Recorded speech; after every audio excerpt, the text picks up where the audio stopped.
evening. It's Monday, December 13th at 6:30 p.m., and this is the December meeting of the Planning and Zoning Commission for Kearney. If everyone would please stand and recite the pledge with me.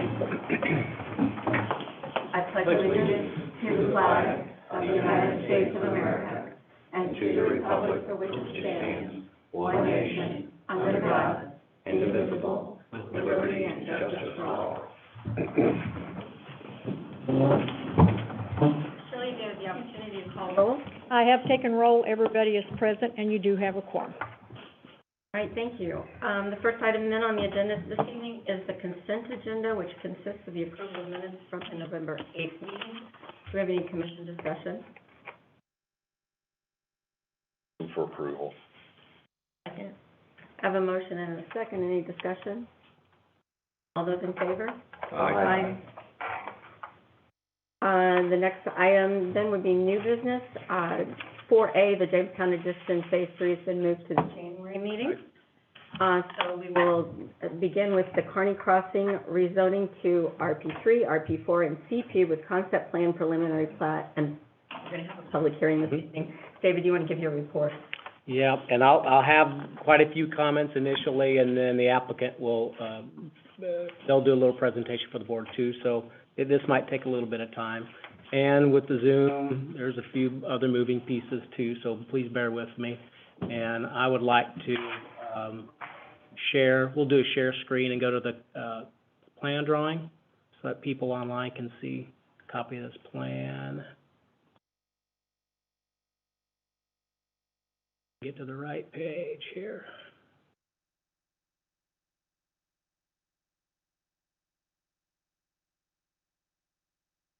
Go to the main layout here.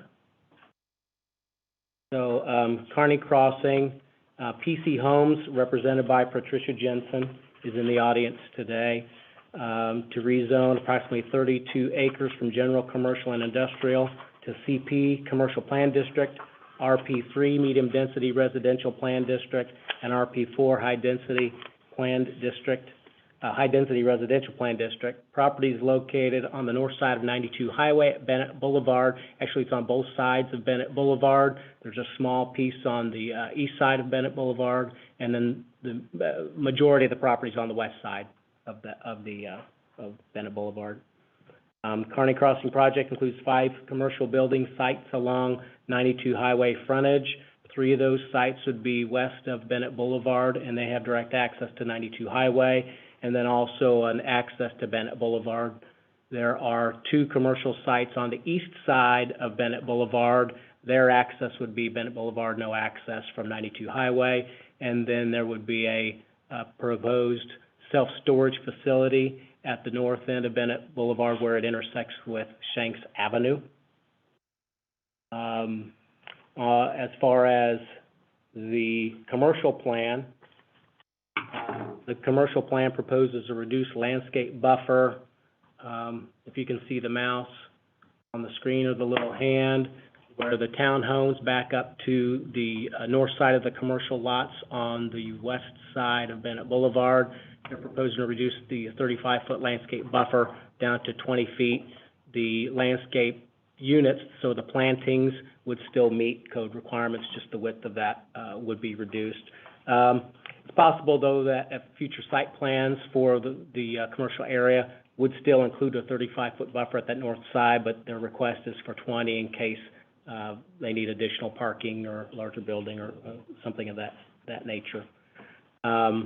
The plan also proposes a reduced front yard setback from 30 feet to 25 feet for those commercial areas. All the commercial pad site buildings are at least 30 feet from the front property line, so a reduced setback isn't needed in that instance. Where the self-storage location is, they show that that area with a setback of 25 feet, 30 feet would be required, not just by the standard zoning setbacks, but also we have specific setbacks for self-storage facilities of 30 feet. Staff recommends that 30-foot still remain in place for the self-storage location. Proposed Rp3 zoning is located in the middle of the property. on the west side of Bennett Boulevard and along the west property line up to the northwest corner. That Rp3 zoning includes 24 fourplex buildings for a total of 96 dwelling units. Each building would have one garage units with 1,350 square feet and 3 bedrooms.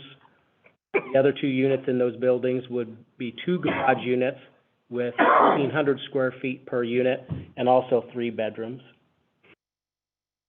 The Rp3 plan proposes a reduced rear yard setback from 25 to 20 feet along the south property line where it abuts their proposed commercial, and along the west property line abutting a First Missouri Bank and Academy Bank, and there are a couple of undeveloped lots over on that side. Those properties front onto Sandbar Drive. Proposed density of 8.6 units per acre is consistent with the with R3 zoning, the standard zoning. Density requirements would be maintained. They do also propose on the front of those fourplex buildings a reduced setback from 30 feet to 25 feet as well. Between the right-of-way and the curb of the street, that's a distance of about 11 feet, so there would be about 36 feet from the curb to the front of those buildings. The apartments would be located, the Rp4 zoning, so the high-density residential zoning would be located at the north end of the property. They propose 10 buildings with 24 units apiece, totaling 240 dwelling units. They also propose a pool and a clubhouse building along the Bennett Boulevard frontage of that area. Each building includes 14 one-bedroom units, averaging about 750 square feet per unit, and 10 two-bedroom units, averaging 1,075 square feet per unit. Most of those units are one-bedroom units. They proposed a reduced parking space requirement from 2 parking spaces per dwelling unit to one parking space per dwelling unit. This is consistent with parking requirements in other cities as well. We still have in our parking requirements a 2-space per dwelling unit requirement. The apartment plan also proposes an increased building height from 40 to 42 feet, a reduced front setback from 30 to 14 feet along their north proposed road, so it would be apartments 3, 4, and 5 would have a 14-foot setback rather than 30. And then for the pool and clubhouse and building 6, I believe the 2 buildings that have frontage along Bennett Boulevard, they propose a reduced front setback from 30 to 25 feet. Proposed density of 25 units per acre for the Rp4 zoning is consistent with standard R4 zoning. Existing zoning is commercial along the 92 frontage and industrial for the remaining portion of that property. The line between commercial and industrial is about where Econo Lodge is. So everything that fronts along 92 Highway back to Econo Lodge is currently zoned commercial. The remainder of the property to the north end is currently zoned industrial. Surrounding land use and zoning are commercial and industrial in nature. Bennett Boulevard is an access road to and from Pilot, Arby's, and the Econo Lodge. Shanks Avenue is a right-in, right-out only at that location, so Bennett Boulevard acts as a bypass road to return back to the interstate or to return back to eastbound 92 Highway. The future land use map designates the property as industrial with commercial along 92 Highway frontage, which matches what the existing zoning is. Areas in the city where the comprehensive plan designates larger properties that could be an apartment complex or medium density residential areas are primarily to the west on 92 Highway, where city water and city sanitary sewer are problematic. They'd require some extensions to get to them. There's another area at the north end of town at North Jefferson and 162nd Street. At that location, gravity sanitary sewers is an issue at that location. There are some other locations in the remainder of town, smaller properties, smaller areas where multifamily is expected. Those properties already have approved development plans. There's an area down at, basically Fishing River and 33 Highway. It's a small 7-acre piece, and there's, I want to say, 8-unit apartment buildings in that location in River Meadows. There is an area zoned for duplexes off of Nation Road and Cedarwood subdivision, south of Dogwood Elementary. So, areas that we have anticipated multifamily development already have approved plans unless it's further out from Kearney. So in that sense, this location makes sense because there are existing utilities that could serve this project. A revised traffic study was submitted and indicates turn lane improvements as a result of the proposed development are not warranted. The study indicates a westbound 92 highway right turn lane may be needed in the future when you factor in normal growth of traffic over a 10 or 20 year period. Suggests that a westbound right turn lane from 92 on to Bennett Boulevard be installed utilizing the CID funds. The CID was approved, I think, in 2007. It encompasses Pilot, Arby's, Econo Lodge, and this subject property, collect sales taxes, and that was used to build Bennett Boulevard. And so any sales tax monies can be used to make improvements to the road, or I guess make extensions or whatever, as long as those improvements are within that CID boundary. The city has not received comments from MoDOT on the traffic study, and we've not heard back from our traffic engineer on the revisions. They did provide comments on the initial study, and so then that was revised and resubmitted back. Residential access will be provided by 2 proposed streets west of Bennett Boulevard, and those will be constructed as city streets to city standards. Preliminary stormwater drainage study was submitted indicating detention will be required, and they showed detention areas in various locations on their proposed plan. They submit detailed plans with the remainder of their engineering and drawings as the property develops. The city engineer would review those plans. The proposed plan for water is to connect to 6-inch water main at Bennett Boulevard and 92 intersection. Additional engineering is needed to show there's adequate water flow and fire protection to serve this property. The city does have additional water lines along Sandbar Drive, in Innovation, and along Shanks Avenue that they can connect to and make extensions to provide interconnections. Sanitary sewers available to the north and to the southeast. The plan currently shows that they'll drain their sanitary sewer all to the southeast. That line services quite a bit of commercial area on the west side of I-35. City has recommended that they utilize the sanitary sewer at the north property line, which then drains into Innovation Business Park. The intention of that stub to this property was to utilize it as much as possible. They've indicated that they will do that, and they have their engineers looking at that. It's just that the current plan doesn't show that, and they've got to submit that revision to their plan. We've also asked for a sanitary sewer capacity analysis be studied on the existing line to the southeast, because it has quite a few users are on that line already, and we don't want to cause a problem with that service. Landscape buffer.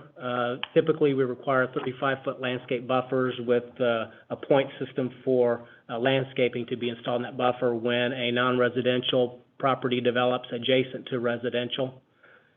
This would be kind of the opposite.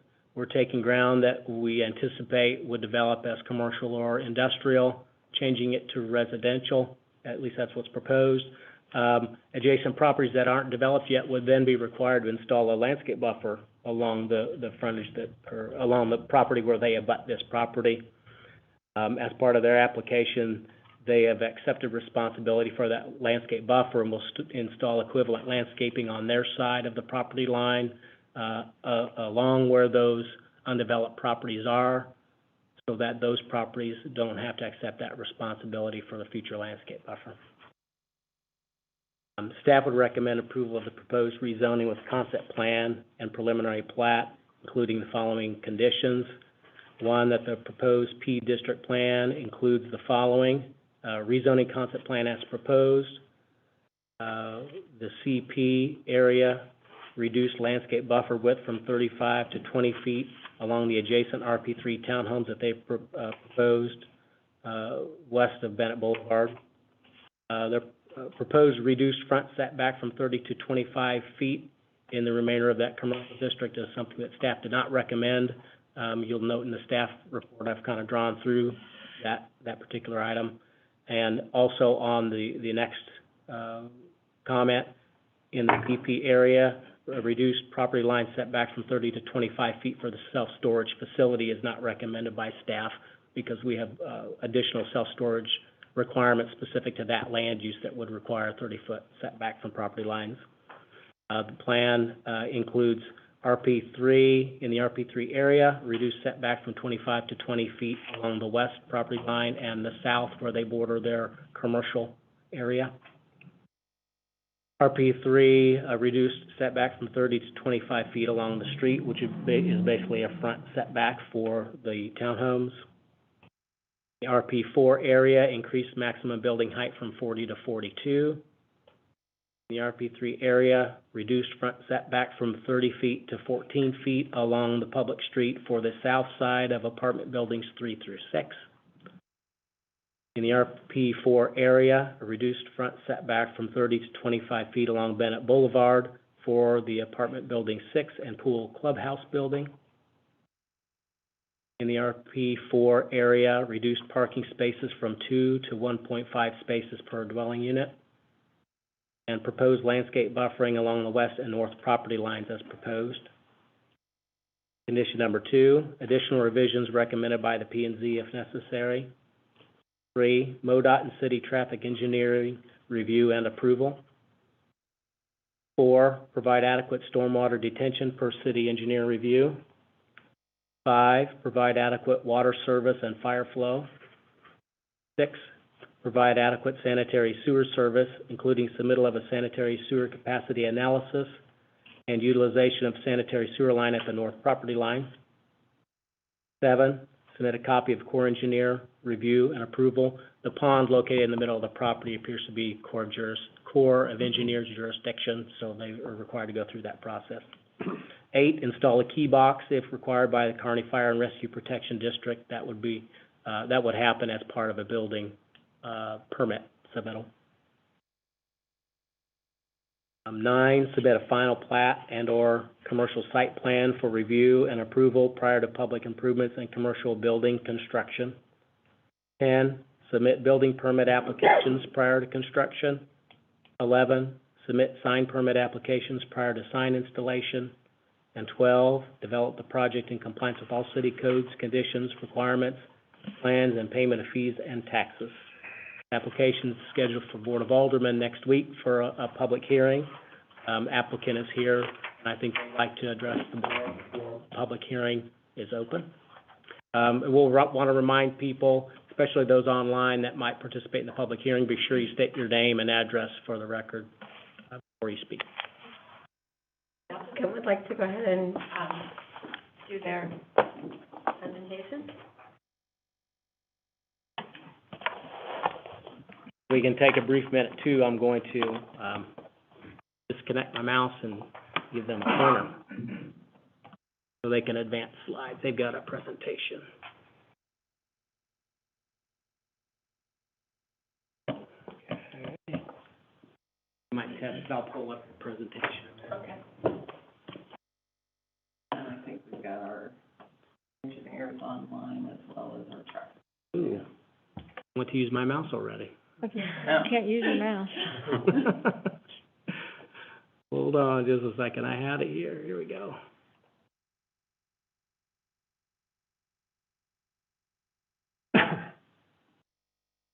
You want to test that? Can you test the left and right?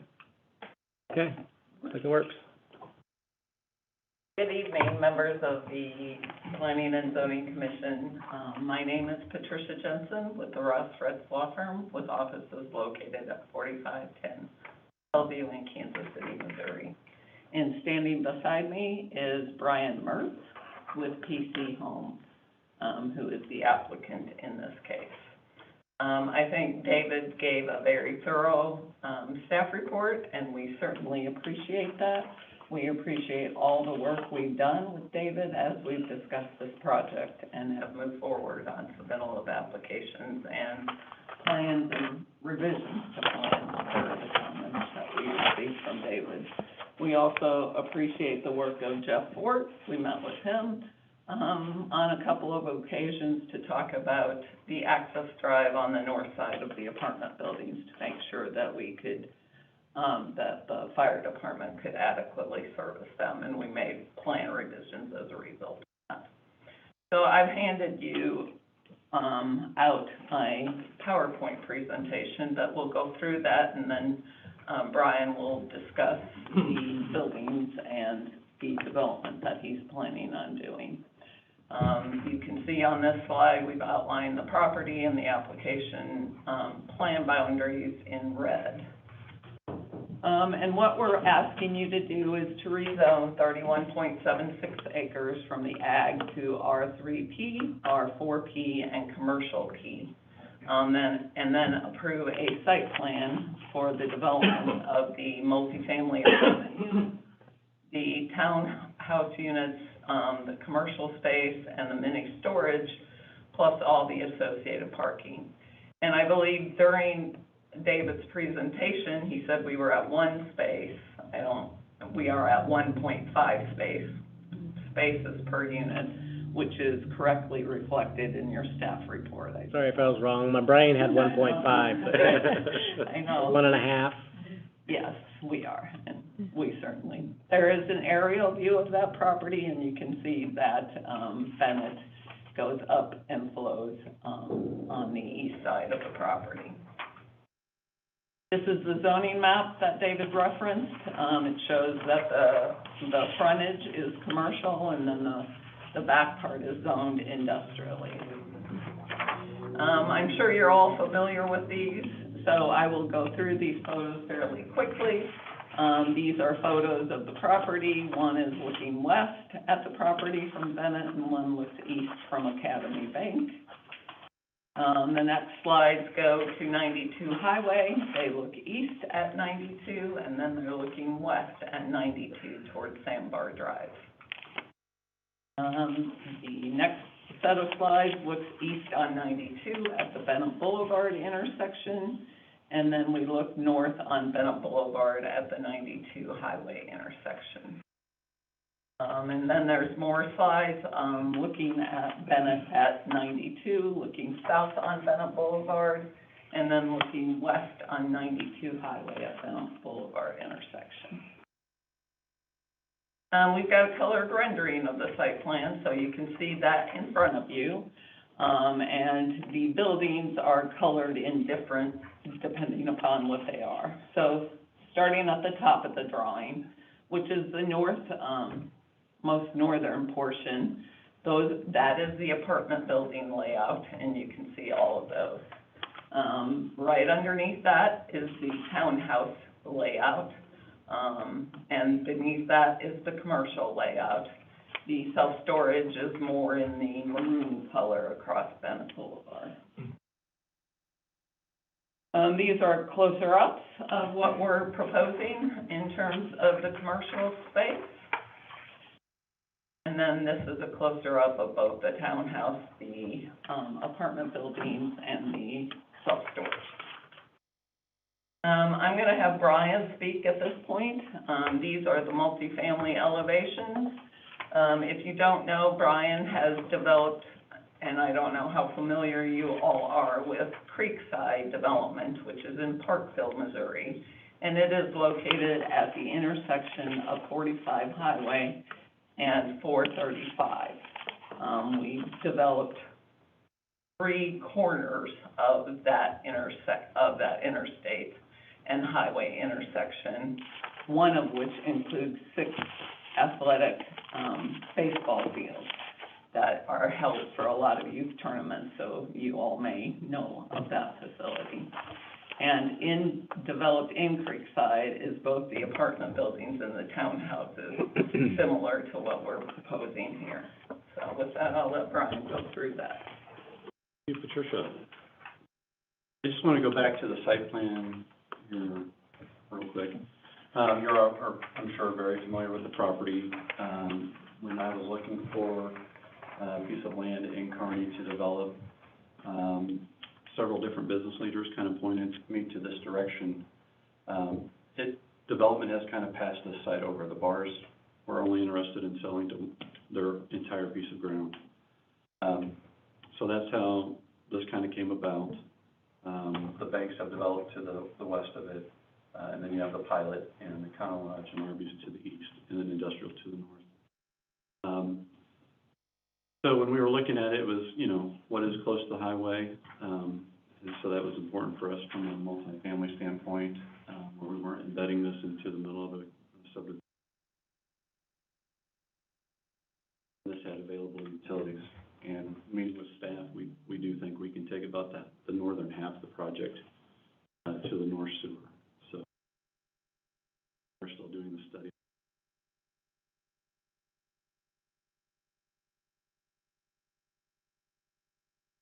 As mentioned, this is our elevations that we built in Creekside. When we were looking at another project, Kearney was on our board. So Kearney has a lot of similarities as Parkville. You have residential housing base that is up there. It's and you have some mature housing stock on some acreage, just like Parkville and Southern Pike. We'll also share with them is you have no A-class rental housing. Parkville at the time, when I did our development there, hadn't approved a multifamily building in over 40 years. So what they had was aging, and a lot of it was in disrepair.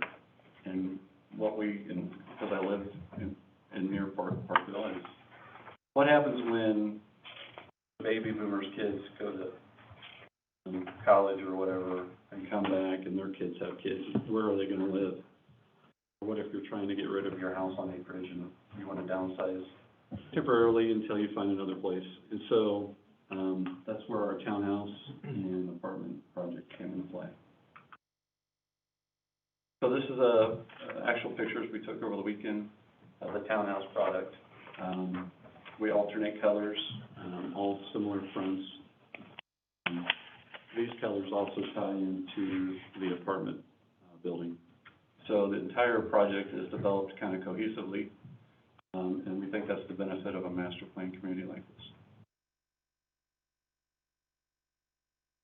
I'm available for questions. I know it's kind of brief, but And then when we are accepting of all conditions that David has mentioned to you this evening, as well as the increase in setbacks that he's talked about and struck through. We're fine with all the conditions that are in front of you today. And with that, we would ask that you approve this project. We look forward to bringing a product to Kearney that doesn't exist today to address your needs. Thank you very much. We'll open up the public hearing. If you would like to speak, step to the podium, state your name and address for the record. I would also ask that we not repeat the same things over and over again. So if you've heard your concerns voiced, then let's let someone else speak. So go ahead and open the public hearing.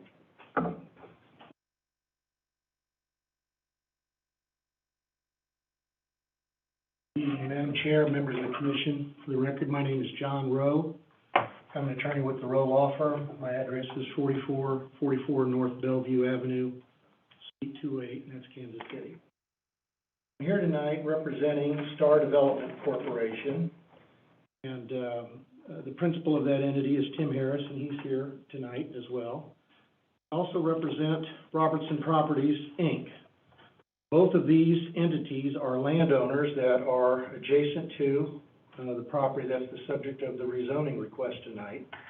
Both of those entities are in opposition to the rezoning request in particular for the multifamily apartments and townhomes. there's been a lot of, talk about the buildings and what they look like. There hasn't been much focus on the land use plan or the rezoning criteria that are in your zoning ordinance that should be considered in helping you guide your decision tonight. What I've done is I've tailored my presentation to those rezoning criteria and the land use plan. I think it's important to point out that what is before you, you're talking about 30-some acres. 11 of it is for apartments and 9 of it's for townhomes. Put those together, 20 of the 32 acres, 2/3 of this property, you're being asked to rezone that to a residential designation, and that property is zoned industrial, and it's planned for industrial. And it's surrounded by industrial on 3 sides and commercial on the south. And so this is a major thing that didn't get much discussion here tonight about the rezoning. So let's look at the pretty pictures and the different colors, but this is a land use decision. Section 405.120, criteria for review of zoning map amendment. This is right out of your Unified Development Code. There's about 10 criteria. I wasn't planning on talking about all 10. And I don't mean to jump around, but it seems to me we ought to start with the most important one, number 8, reading right out of the ordinance. One of the criteria is the conformity with the Kearney Comprehensive Plan or other planning documents. The future land use map, and it's interesting, I don't think in the staff's PowerPoint presentation you were shown the future land use map. And I don't think in the applicant's presentation, while you got to see the zoning map, no one showed you the future land use map.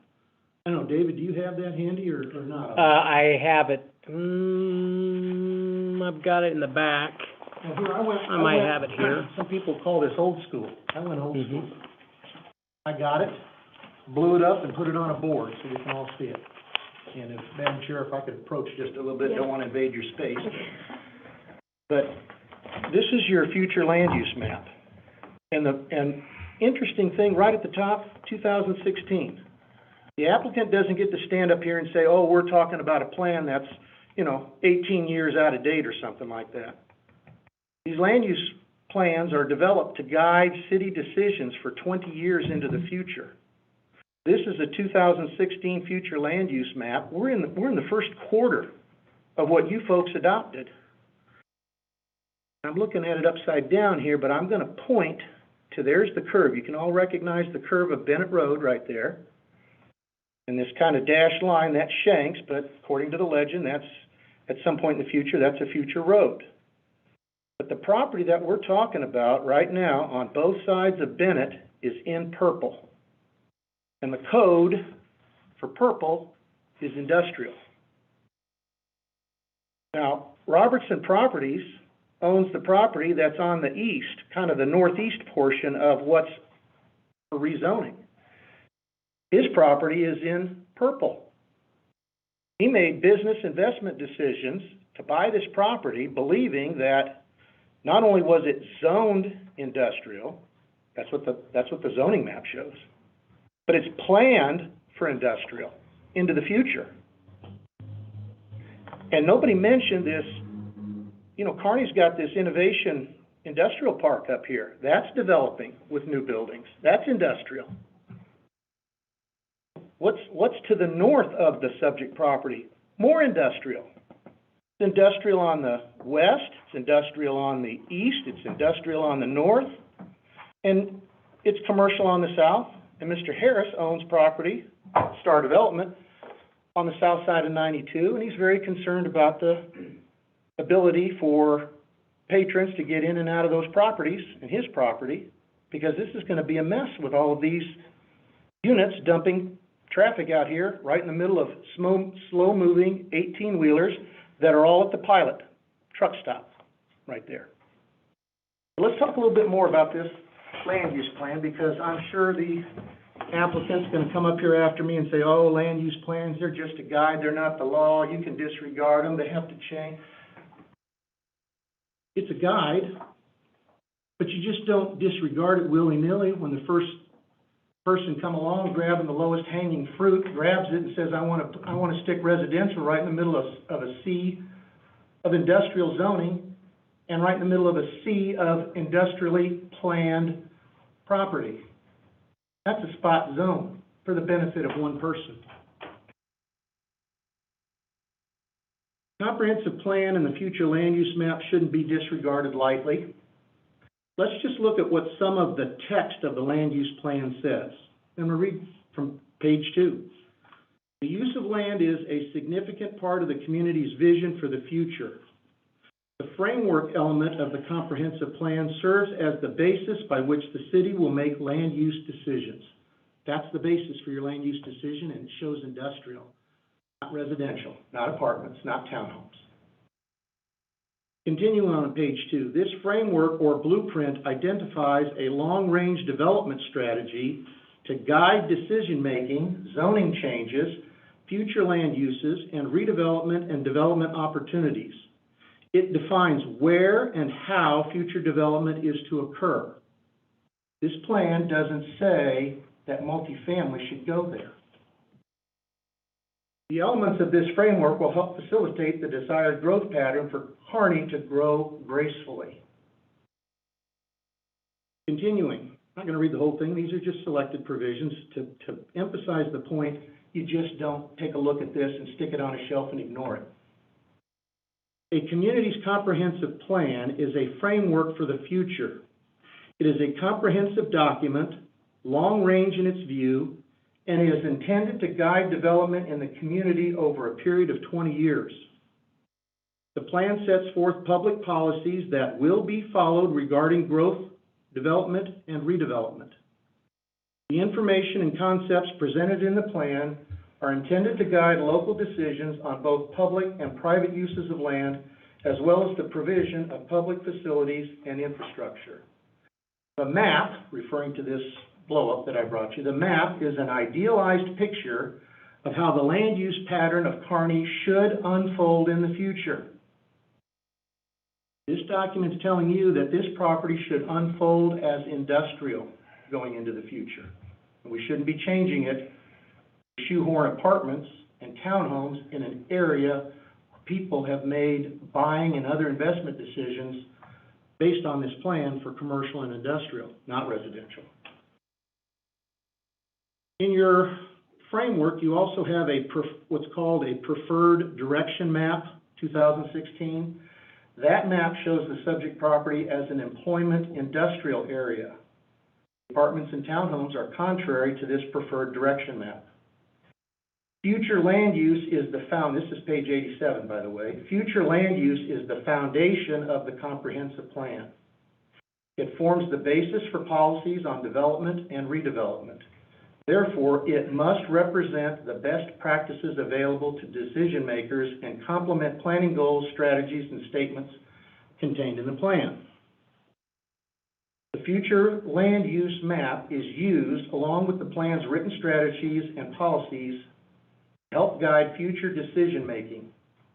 Typology is intended as a guide for future development to demonstrate desired patterns that build upon the best existing characteristics of Kearney today. Bottom line is the future land use plan doesn't show multifamily in this area. And this isn't just a product of just a few people sitting around. This had community involvement, stakeholders, persons with the city, all coming together and creating that document. And now somebody wants to do something different, and they don't even talk about that at the hearing tonight. Let's talk about density for a minute. Here's what your comprehensive plan says about multifamily. So you go to the book, and they list different land uses that are shown on this map, one of which is multifamily, which is shown in other areas, not here. Here's what your comprehensive plan says about multifamily residential development. Multifamily residential accommodates attached residential development, duplex, apartment, and some condo dwellings which may be intermixed throughout the neighborhood. Net density may be lower in locations where land is severely restricted by slopes or other significant natural features. Density, 4 to 16 units per acre, height 1 to 3 stories. It's on page 89. Just heard tonight from Mr. Pavlich, these apartments are 25 units to the acre. You've got a comprehensive plan that says the upper limit for multifamily is 16 units per acre. And that's what they're trying to, so let's go 25 units an acre for multifamily, that your plan says do 16, and let's stick it in an area that your plan says do industrial, and it's already zoned industrial.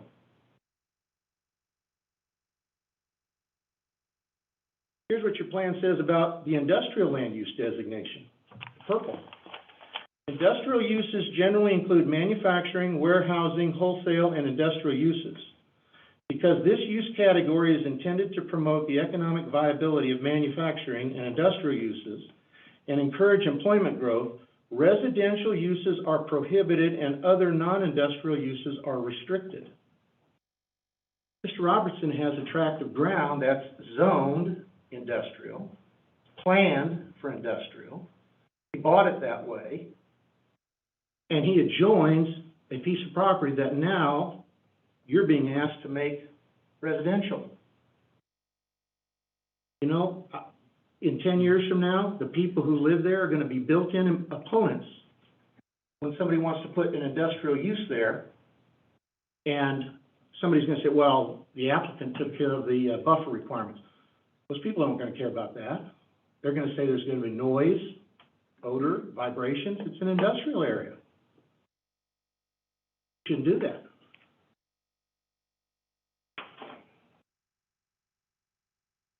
Plan says that multifamily development patterns include freestanding concentrations of apartments, townhouses, duplexes, and other similar multifamily uses. They should be encouraged to locate near major employment centers.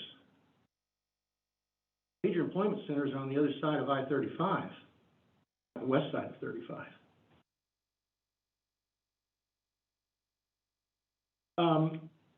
Let's touch on a couple of other of these points here. Interesting.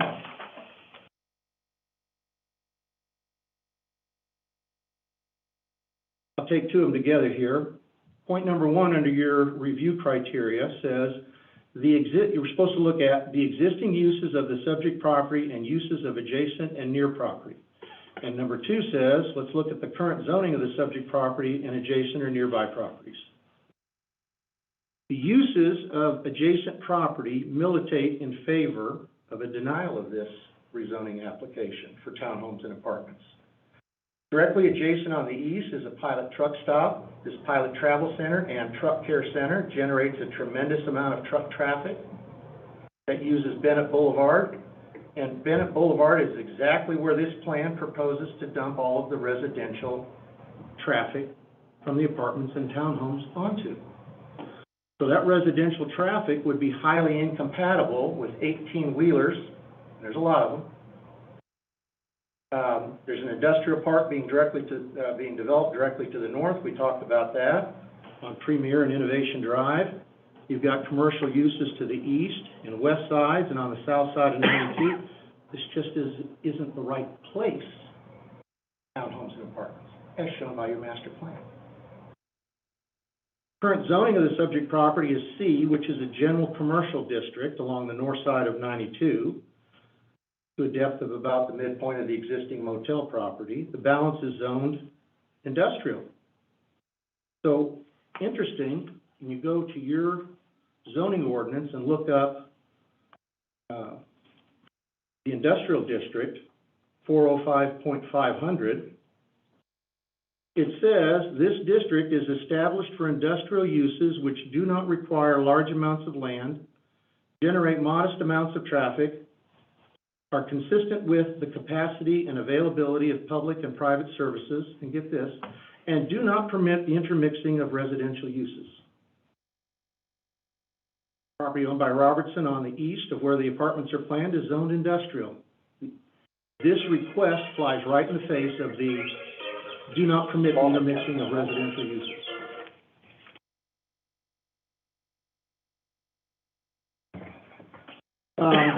Item 4 in your review criteria, the extent to which the restrictions, there's one before that. 3 and 4 I wanted to take together. The extent to which the property values are diminished by the present zoning restrictions. And number 4, the extent to which the restrictions diminishing property values promote the health, safety, morals, or general welfare of the public. Kind of an interesting thing. So basically what that's telling you is if the property values are going down, might be an indication that a rezoning might be necessary. So I didn't do anything fancy, but I just started pulling up the subject property owned by Barr that the applicant wants to build on. And I just started clicking on the surrounding properties. This is Clay County Assessor, looking at the appraised values, the market values for 2020 and comparing them to 2021. You know, with the exception of maybe one on the south side of 92, everybody's property values are either the same in 2021 or have increased in 2021 as compared to 2020. So where's the diminishing property values here that we're supposed to be looking at under your ordinance? And without taking all of your time to do it, I went ahead and printed out those things. I just marked them as Exhibit A. I'm going to give them to the city clerk here, and we'll make those part of the record. You can see for yourself, every one of these properties is either the same or higher, with the exception of maybe one or two. Number 5, the relative gain to the public compared to the extent of hardship imposed upon the individual property owner. This is kind of a balancing test when it comes to being asked to rezone a piece of property. Is there a gain to the public health, safety, welfare by turning it down versus is there a hardship to somebody if you turn it down? Well, my guess is that Mr. Mertz is a buyer under a contract contingent on zoning and due diligence and government approvals. So if you turn this down, he doesn't have a hardship. Probably gets his earnest money deposit back and can go to a different location. There is a gain to the public if you turn this down, and we've spent a lot of time talking about it. A lot of people came together to develop that master plan that's right in front of you. And so there is a gain. Preservation and protection of that plan, the community's vision for how they wanted this area to unfold, that's a gain to the public if you turn this down. 6, the suitability of the subject property considered under the proposed zoning classification. I would submit that you have the equivalent of what would be an admission against interest in front of you on this. They want to rezone the property from its industrial zoning to something else, so they can put apartments and townhomes there. Yet part of their plan shows an industrial use. They've got many warehouses there. That's a clear indication that this property can be developed in an industrial fashion because they're willing to put an industrial use there. So why change the zoning? That factor isn't met. I'm going to jump over to something else here that also applies. They're rezoning to a planned district. So you have another section of your ordinance that you have to look at, 405.135, titled Rezoning to Planned Zoning District. I'm going to skip some of the introductory stuff and kind of come down to something here, Part B, 405.135B. The applicant must demonstrate that the site plan meets the following standards and that the development as proposed will not be detrimental to the public health, safety, or general welfare. Why do we have parking requirements? Why do we have setback requirements? To advance the general welfare of the community. And you've got an application in front of you that wants to deviate in a number of respects from those requirements. You got 240 units. I don't think it's in the staff report. Nobody did the math for you, but I'm sitting here thinking 240 units, and people want to have a half a parking space less per unit. Doesn't sound like much when you put it that way, but multiply a half by 240. You get 120 parking spaces that they should be providing that they're not providing. What's a parking space? 10 feet wide, 20 feet deep? Roughly 200 square feet, maybe a little less. What's 140 times 200 square feet? Probably enough to jam another apartment building on the site. So I would submit to you that the request for the deviation from the parking requirement is not so much because, we're not gonna have that many cars at each one of these apartment units, as it is, that's a way for us to create some more land to jam another apartment building in here.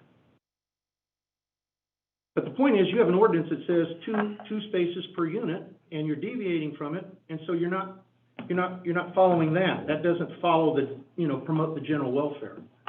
How about all these setback requirements? Why do we have setback requirements? Well, so we can provide adequate light and air, so we can have adequate space, so we can have safety features.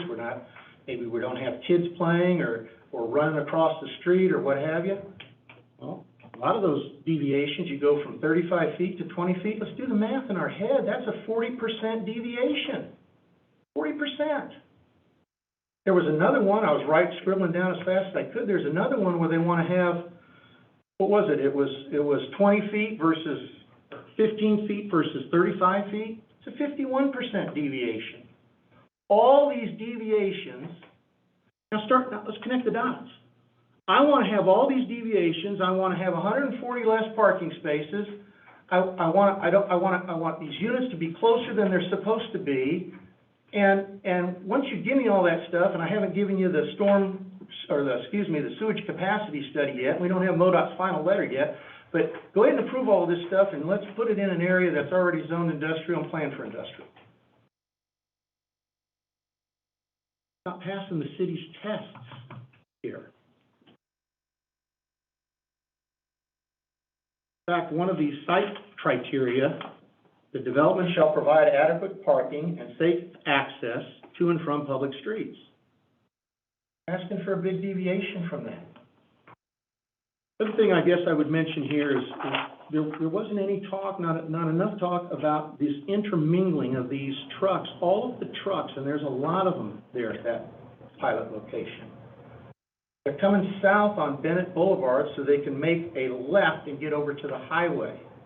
And that site plan for the apartments and the townhomes are all showing that traffic to dump out onto Bennett Boulevard. Well, it's only going to take 2 or 3 trucks waiting to execute that left on the 92 to back up across the entrance to the townhomes. Now you're going to have people wanting to jump out, skirt around the trucks. Then when you got the left, those trucks are starting from a stopped condition. So what, maybe they're getting up to 10, 15 miles an hour?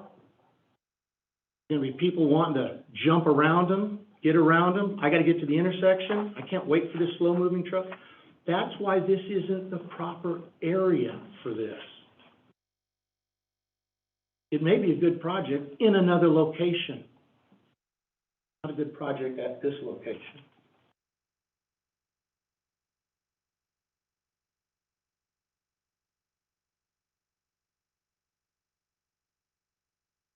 Other things we should be considering, extent to which removal of the restrictions will detrimentally affect nearby property.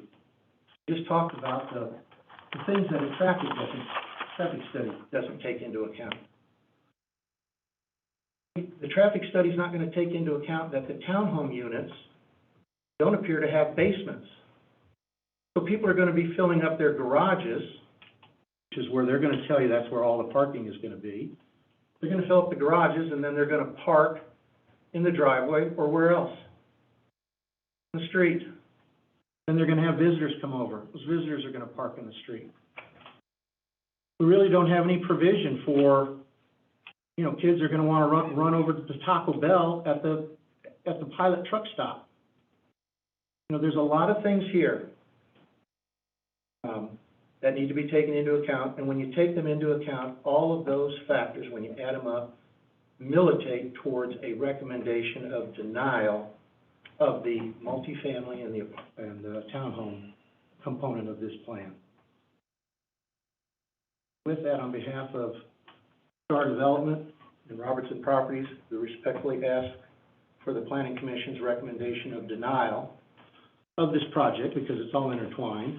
But if there's a way that you can separate out the commercial, which would be appropriate along the north side of 92, at least recommend denial of the Rp3 and the Rp4 components of this plan because residential is not appropriate here. Thank you very much. Thank you. Anyone else like to speak?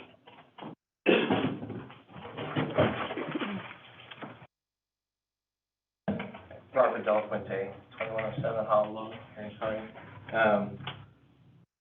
I also development, Vice President of Star Development, Star Acquisition team, but I'm more speaking as a citizen for Kearney today. I don't know, David, can you pull up Patricia's picture of the townhomes?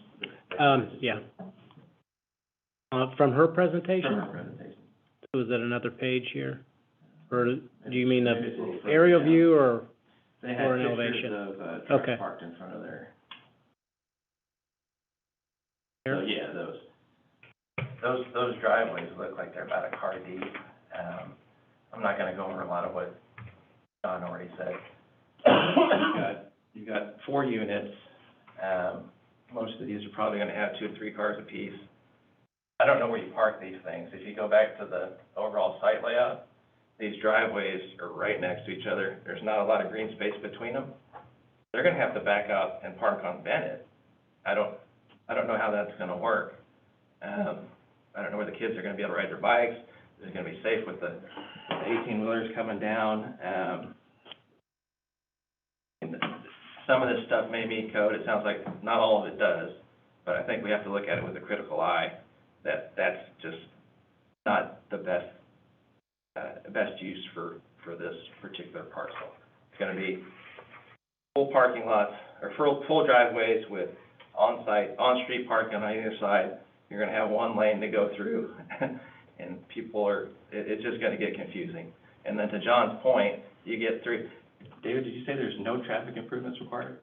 Their traffic study recommended, didn't recommend, turn lanes or anything. No improvements is recommended in their traffic study. So existing conditions on that signal, where you go there pretty much any time of day, it's 3 or 4 trucks deep, that's gonna back into that first entrance.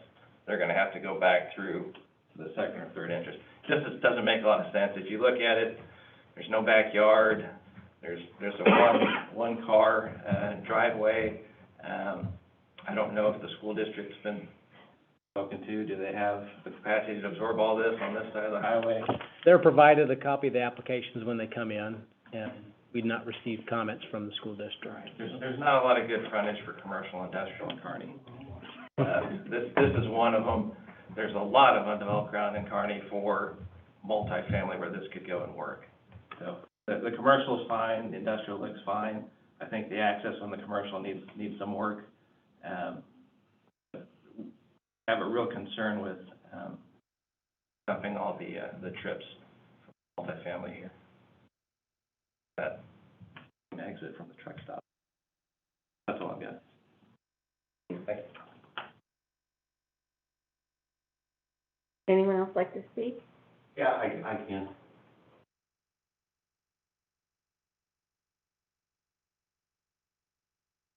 Hi, my name's Mark Riles. I don't know what address I give, but I have a couple locations here in Kearney, and we use the P.O. box, so I can give them all if you need them.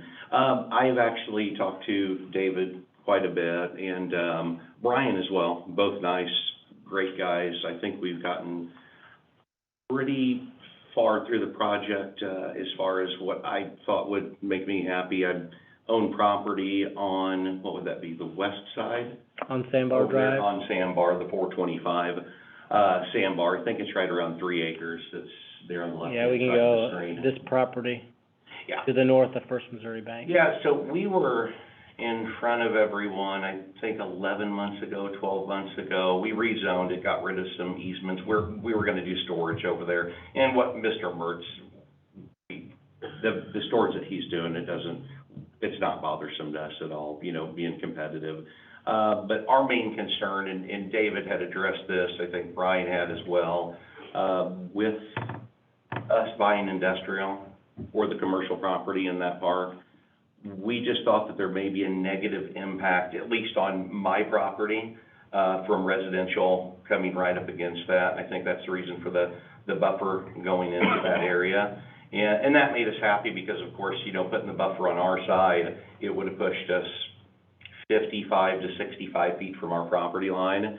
And then with the additional setback on the front of Sandbar, we're losing 30% of our property just because that zoning going into place.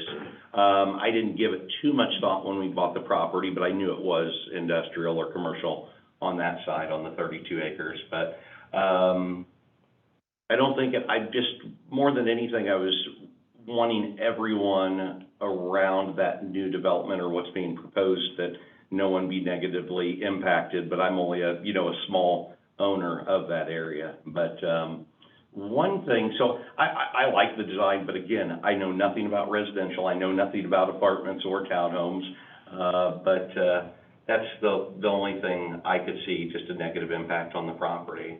But one thing from being on the storage side that kind of came up in my head tonight, everyone drives a 26-foot U-Haul, and they're on Benton Boulevard. There's a lot of storage there. It's 54,000 square foot. So that may be something to consider, because that definitely would be a bottleneck pretty quickly with those trucks coming and going as well.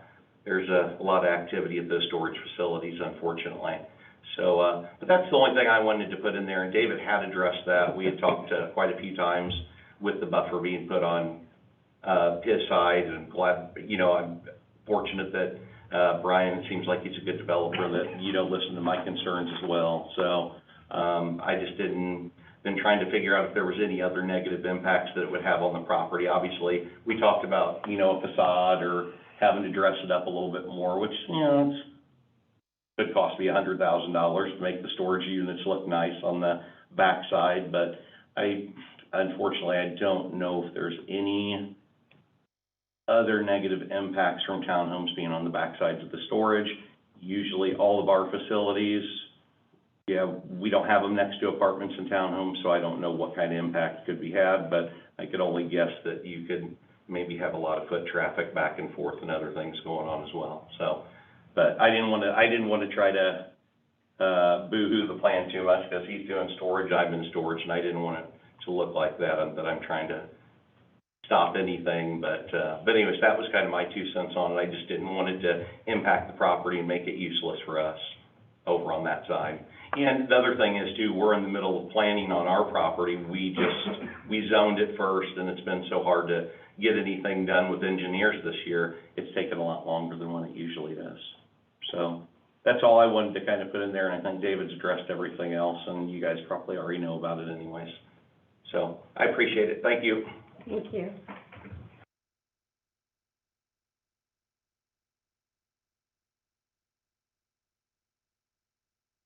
I can't see. I don't think anyone online is here to testify. And if there's no one else here to speak, I will close the public hearing, and we'll open up commission discussion. I was wondering if you wanted us to respond to any of the points that. Yeah, if you, briefly. I won't go that long. Brian's gonna come up, and he's got a lot of experience in here, so. I'm gonna try to go through the points you heard. First was the objection on the area plan and what is recommended in the area plan. And yes, John is right. I'm gonna tell you that area plans are guidelines. You've gotta look at each individual property to determine what is appropriate and what's not appropriate. Area plans do not zone down or go down to looking at individual properties, so they are much more global. And we have, provided for the buffers that Mr. Riles was concerned about. So I think we worked very well with Mr. Riles to accommodate his concerns. I don't call this shoehorning apartments.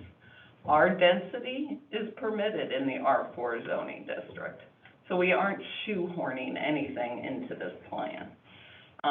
We are also providing for the ability of people to be employed in this adjacent area.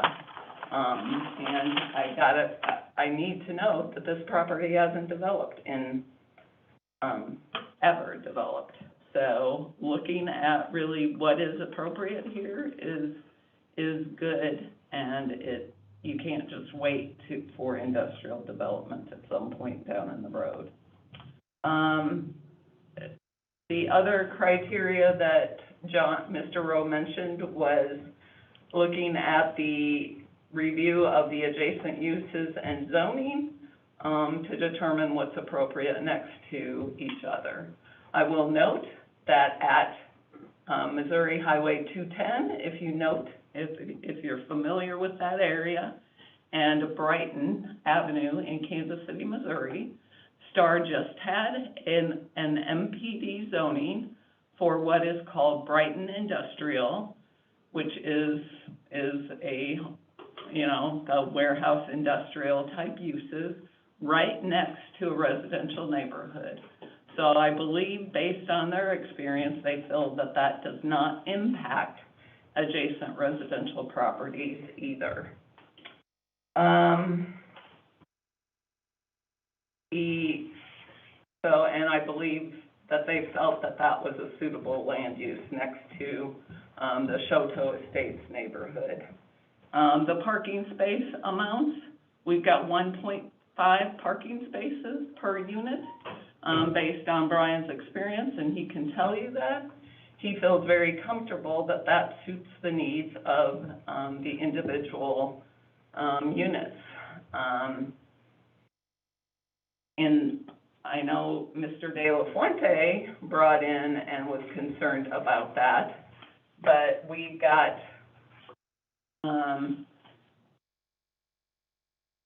we have 1-car garages and 2-car garages, and each of those have 2 parking spaces in the driveways behind each other. So for each unit, you either have 6 parking spaces that can accommodate that unit, or you have 3 parking spaces, and those driveways are long enough to accommodate that width.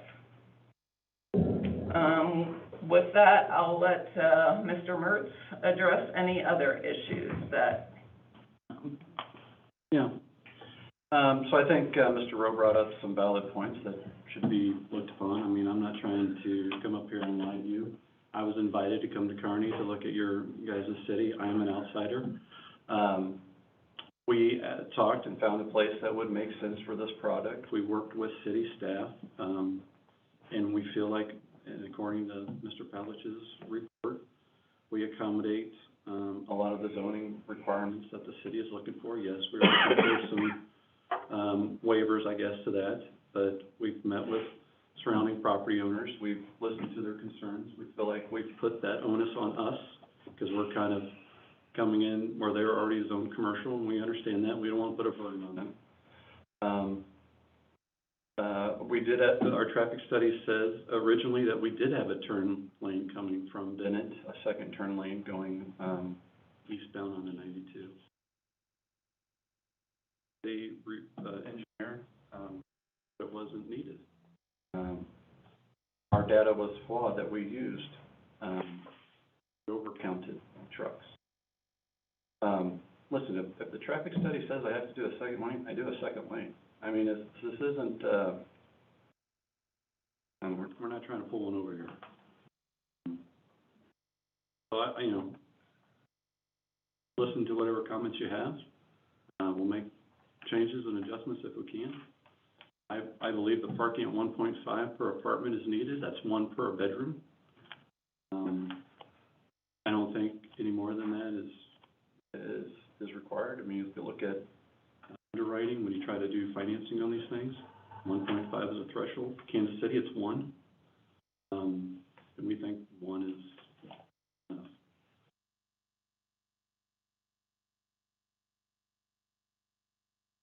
We don't believe we'll have on-street parking. We don't think it'll be unsafe. The last thing I would want to do is put somebody's kid or whatever in jeopardy or whatever. I mean, we're putting sidewalks on Bennett on both sides. I hope kids do walk over Taco Bell. They ride their bike over there. We've met with the fire marshal. We've made the changes they wanted. So we can be called a lot of things, and we won't take it personal. We're just here to listen to comments and better. So that's all I got. Thank you. Thank you. So with that, we would ask you to approve what we've applied for, subject to all the conditions recommended by Dave.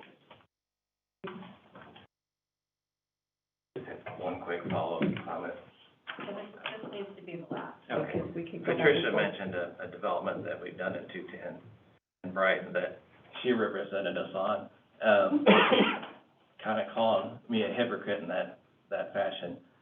It's infill development versus Kearney, Missouri, where there's a lot of open space to do this type of project. I don't know, Patricia, what else will we do at Brighton in 210 in your opinion?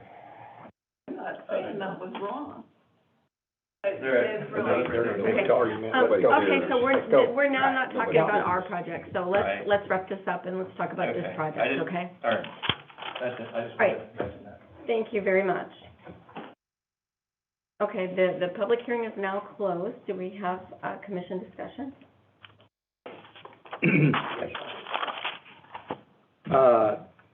David, does the parking, let's go back to the parking on it, does that meet all of our qualifications on what they're doing for off-street parking? For our street parking, our code does require multifamily to have 2 per parking space. Okay, now that counts as the garage is 1, behind it is 1, Right. all right? And that would apply, the townhomes, they meet that standard. It's the apartments where they're asking for a reduction from that 2 to a 1.5. The townhomes, How many bedroom are the apartments? the apartments in each, so there are 10 buildings, 24 units per building. In each building, there are 14 one-bedroom apartments and 10 two-bedroom apartments. So more than half of the units are one-bedroom units. Okay. And you feel like that's adequate parking for those? Several communities have that number for apartments. There's another, Parkville is Creekside Development. That's what they used in that project. And the city, a city representative indicated that has worked for them, since that's open, so. Why do we have the number set at 2? I think that was in our zoning code for a long time.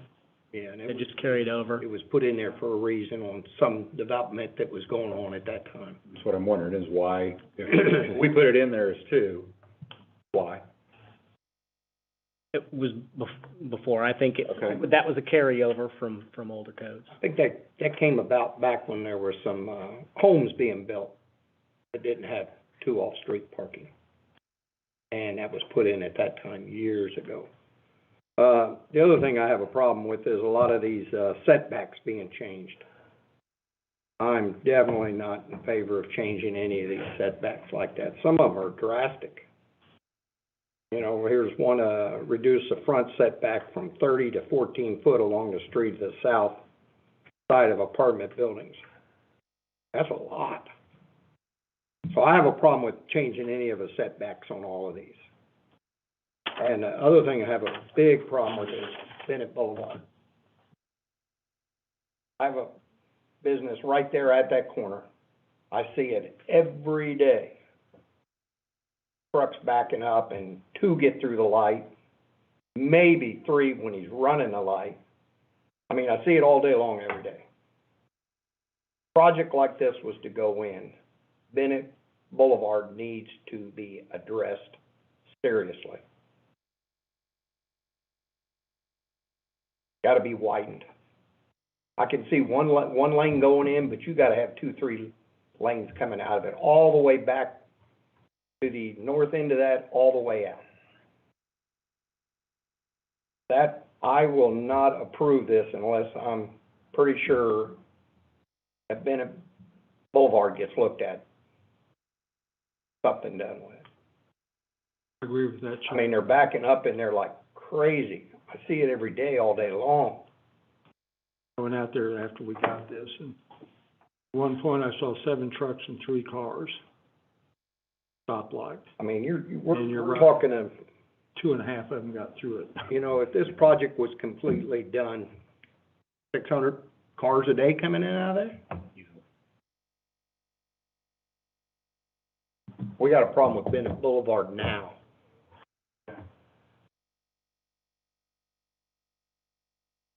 So what I would say is, I mean, I was on the 20-year commission plan, and so yes, that says industrial, but this is exactly the type of thing that this is completely within the spirit of that plan and what people want, which is this sort of mixed use where people can walk to things. So I'm not opposed to this general idea.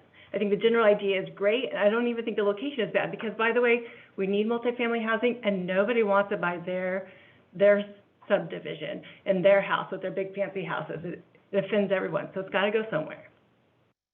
That being said, I 100% agree with everybody on Bennett Boulevard.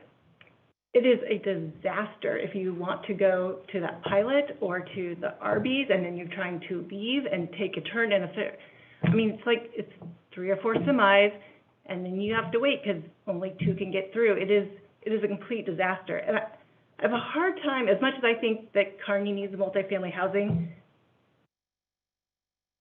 340 units? Do we know that there's demand for that? Are they going to sit empty? Like, how do we know? That's a lot of people, even if that's just 2 people per unit. Because some of those 1-bedroom places will have 1 person, but a lot of them will have 2 with 2 drivers, just like, most married couples or, partners that live together. That's, like you said, it's 600 plus cars coming in and out multiple times a day. I just want to say I love the general concept and the general idea. I think this is the kind of thing Kearney needs. I think this is probably not the spot, because I don't know how you resolve the traffic issue right there. My 2 cents. Well, I'd like to add to that a little bit. This project could take 10 years to be completed. Am I way off on 10 years? I don't know. So as far as, I think it's a good area for it, to be honest with you. And I agree with you. Kearney needs this.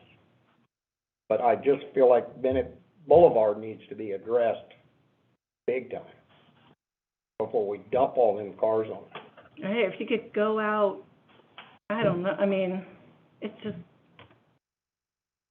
yeah, that's my concern too, is that. My biggest concern as well is the in and outs. It just, I've been stuck behind those trucks coming back from Taco Bell and Arts. And get phone calls, where are you? Because that's at 8, 9 o'clock at night. I can't imagine getting up in the morning to go to work at 7 o'clock and roll out there when all those trucks are unloading from Pilot to go wherever they got to go that day. Yeah, after they've spent the night. Yeah, because I've not been up there at that time of the morning, but I suspect it's wall-to-wall trucks all the way back to the Pilot. I can't. Excuse me. And I just can't imagine rolling out, 50 people going to work at 8 o'clock in the morning. They're never going to get out of their apartments. They're going to find ways out. Like rats, they're going to go around the back way and they're going to go through the O'Reilly parking lot. Done it myself. It's what's going to happen. You take a right off of Shanks and use the roundabout Yeah. and your turn. Yeah, we've done that too. Like I said, I have a business across the street, and I can't tell you there's a busier time of the day than other times where there's more trucks coming in and out. It's pretty much the same thing all day long. I think it's a great plan. I think Kearney needs housing like that. I know entirely too many young 20-year-old kids that graduated, had plans to stick around, and they live in Liberty and out by Zona Rosa because that's where the apartments are. There's nowhere for them to live here in town. They need it. I don't think that's the spot for it. My opinion. Honestly, the spot is behind my house, but I don't want it there either. But that's what's going to be there, so. I just had a couple, you already talked about the timeline. I was concerned or interested what the timeline was. Did you have a timeline on what got built first or how it was to be built first?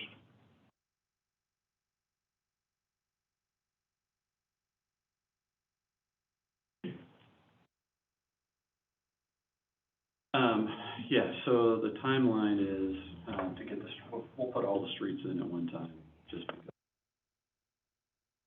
market will demand how fast it goes.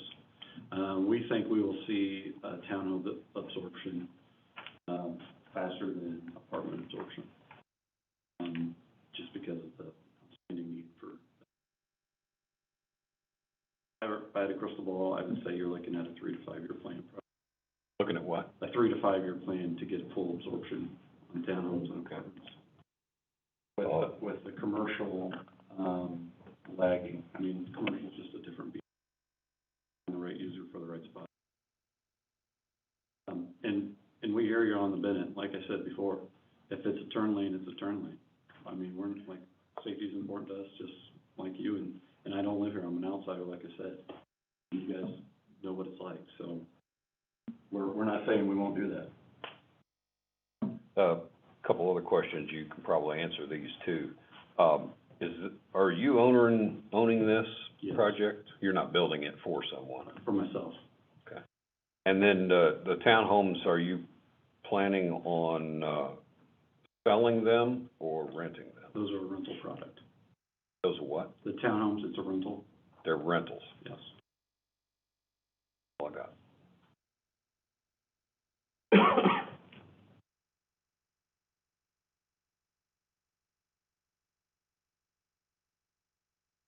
Mr. Mertz, I'd ask you, what happens if you have underestimated or overestimated how quickly you can fill these? What kind of assurances do we have that, as a city, that you're not gonna turn these into Section 8 housing or things like that? And I know, I need to hear what you have to say on that. Sure. You know, in every municipality I go, that's one of the biggest things. That's one of the biggest critiques we have is, oh, you're Section 8, you're low income. I've never built a Section 8 low income property. I think it's almost impossible to do without state assistance. That pipeline, I understand, has been shut off. That's why it's built as needed. You know, I build probably 400 units a year. I have a major investment in this project. With that, we have major capital behind us to put us in a position where we can weather some storms. You know, I'm still building in 2007 through 2009 this product. I'm still here. Never threw the keys on the bank table. My banks are neighbors to me in this project. All I can say is we're not going to overbuild because I have no financial incentive to do that. On the apartment phasing, when do you build the clubhouse and the pool? Yeah, that's one of the first things that goes up. It's like building in a subdivision. Anytime that developer's saying it's coming, it's never coming until you. That is a very first thing we do. It's a marketing piece for us. It's our leasing office. That's the first thing you'll see.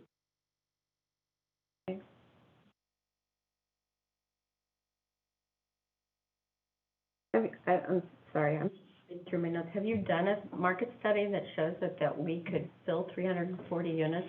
Yeah, I haven't done a market study, and I don't do a market study on any of the projects I do. Because the market study is going to tell you really what you want to hear, or what a bank wants to hear.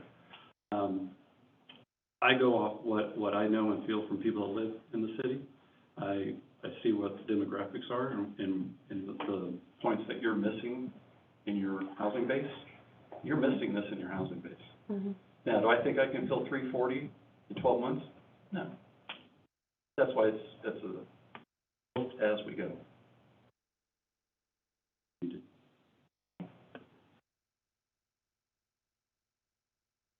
I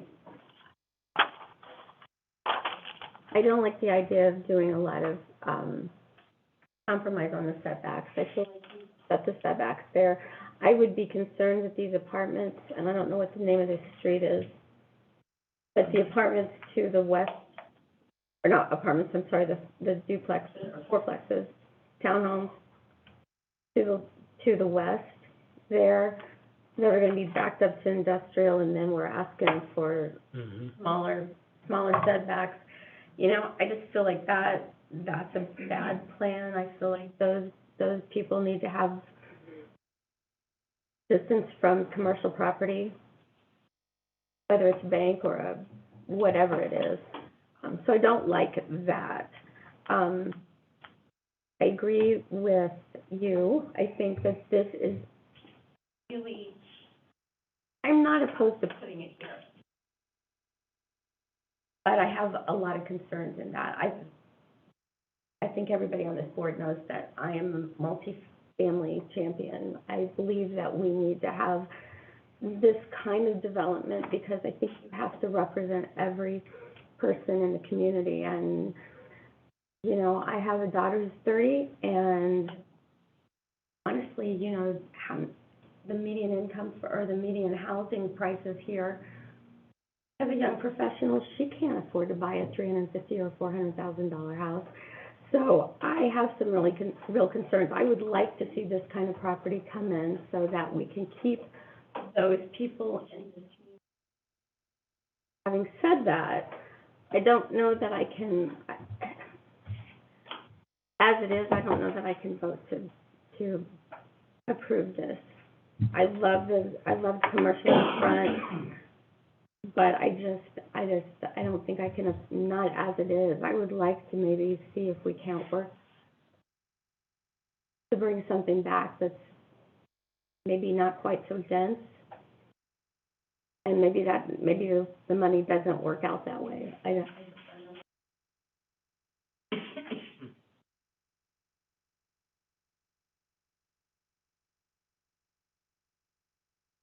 I agree with you, Kathy. I just don't like all the setbacks. I don't like we don't have anything in front of us for Bennett Boulevard. And it'd be hard for me to pass it because of those two things right there. Other than that, I agree with what they've said. I think Kearney needs this, but I can't approve this the way it is in front of me.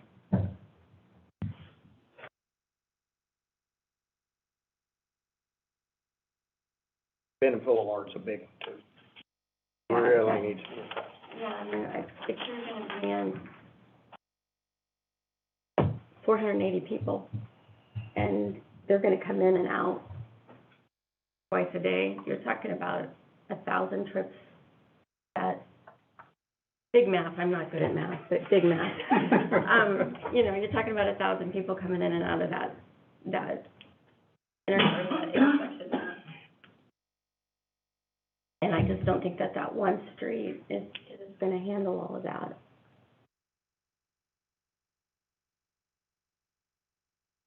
So I don't know what we want to do. Do we want to vote on it? Do you want to ask the developer to come back so we can look at it, or let him make a decision as to whether he wants to bring something back? Are you looking at tabling it for now until some of these issues that we have can be addressed? Are you agreeable to that? We're talking. Okay, sure, absolutely.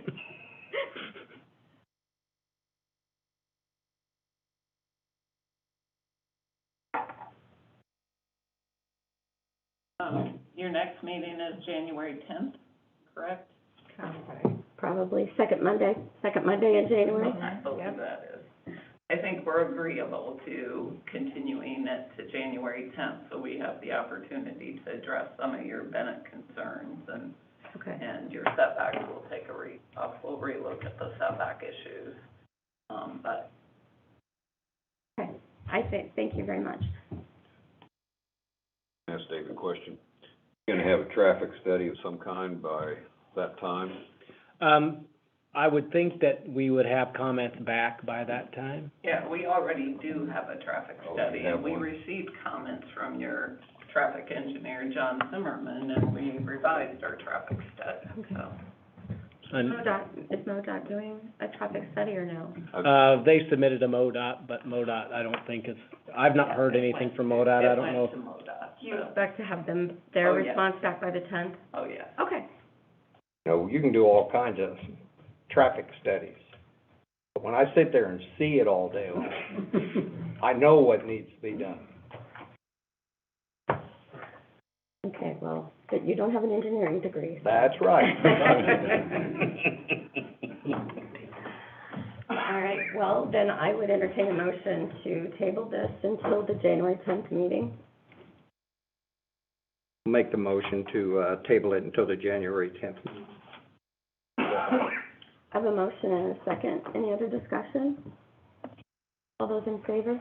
Aye.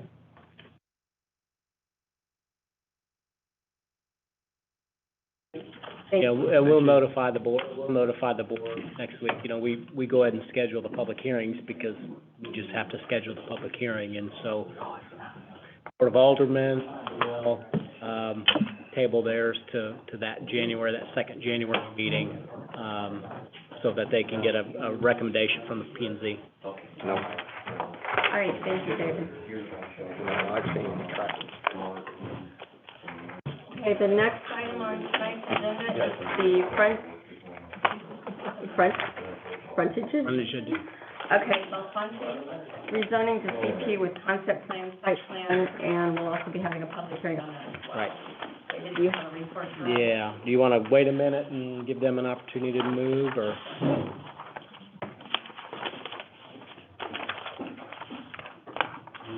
Thanks for sticking around, Mr. Belfonte. Yeah, so, David Belfonte is here with several members of his family, here on behalf of Belfonte Fireworks Real Estate. Property is frontage addition. They're proposing a rezoning from C General Commercial to CP Commercial Planned District with concept plan, for a proposed building, 3,200 square foot building, 16 parking spaces and landscaping. The property, I'd like to pull up the zoning map for everybody.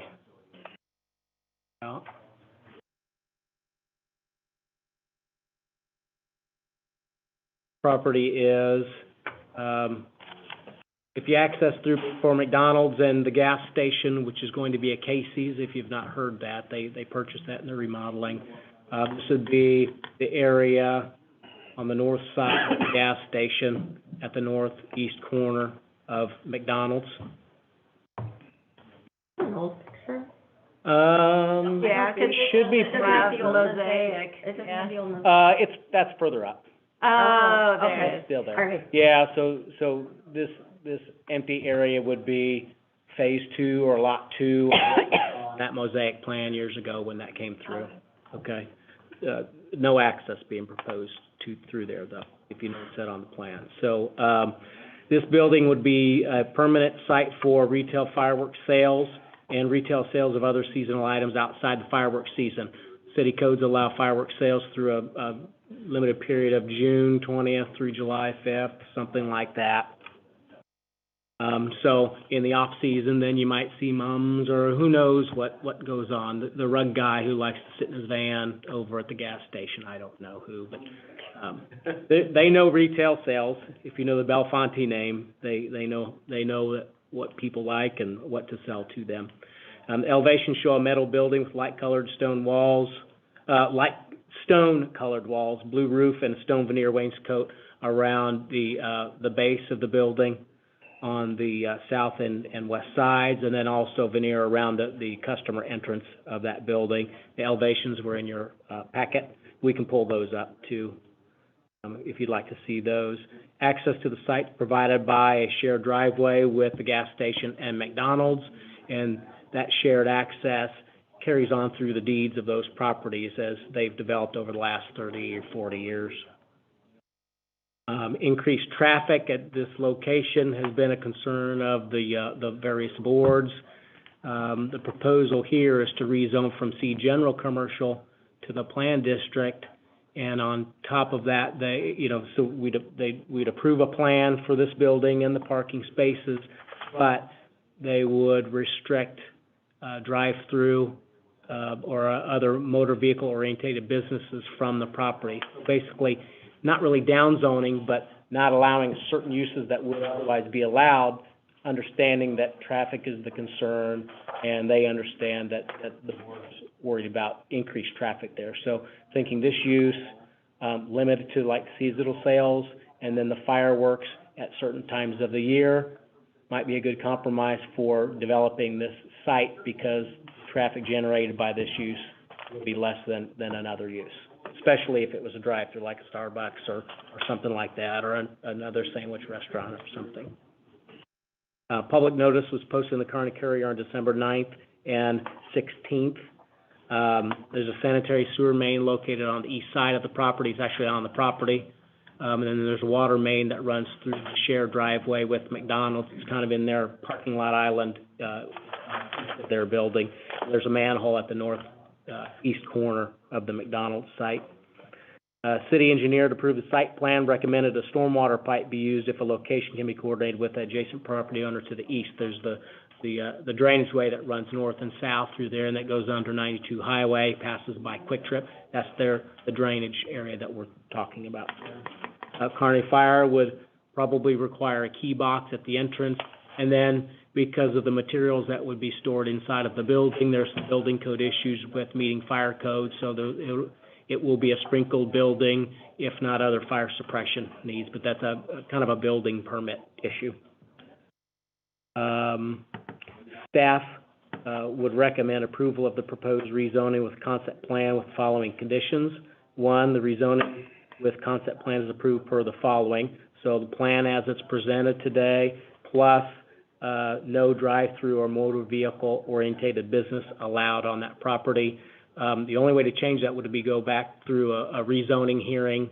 So changing that would come back before the Planning and Zoning Commission and back before the Board of Aldermen. Two, submit a DNR land disturbance permit if it's required. It's a small site, probably wouldn't be required for that, but we would ask and require installation and maintenance of sediment and erosion controls while they're constructing the site. Four, install a key box if required by the fire district. Five, submit a building permit application prior to construction. Six, submit a sign permit application prior to installing signs. And seven, develop the project in compliance with codes, conditions, requirements, plans, and payment of fees and taxes.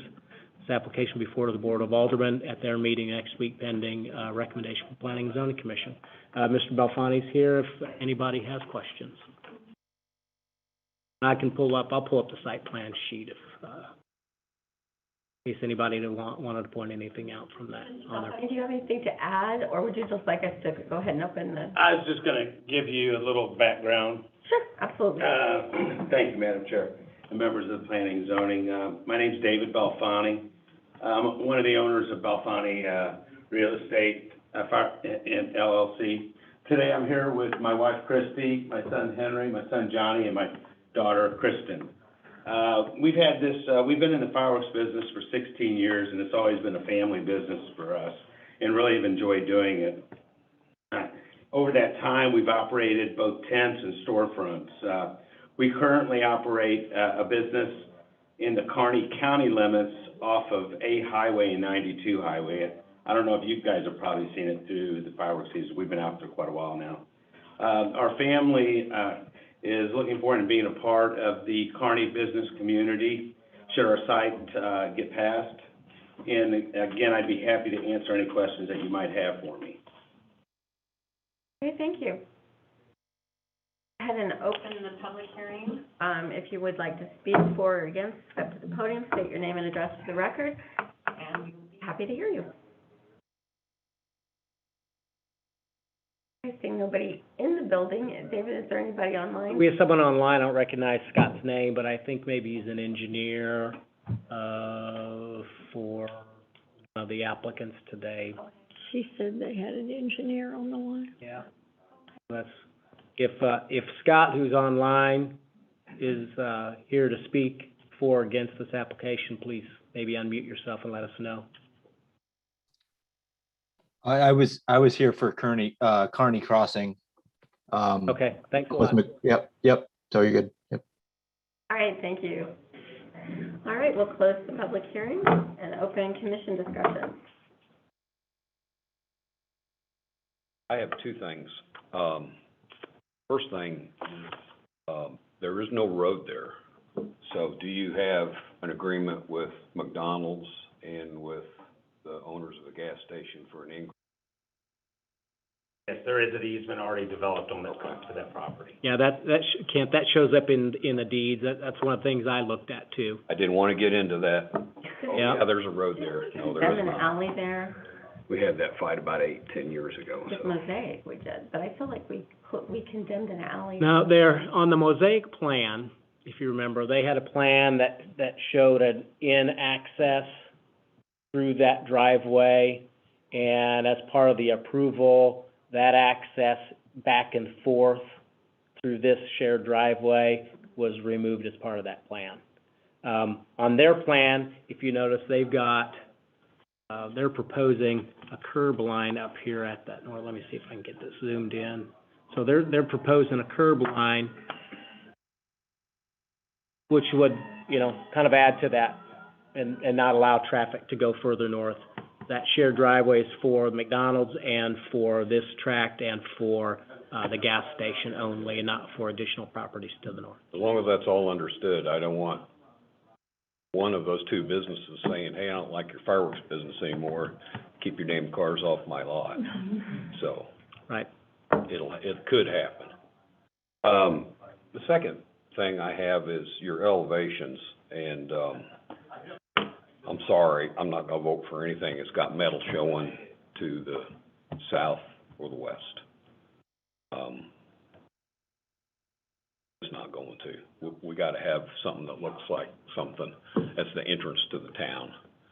I don't have a problem with the north or the east, it'd be all metal. But a little bit of rock in that metal, not gonna fly for me.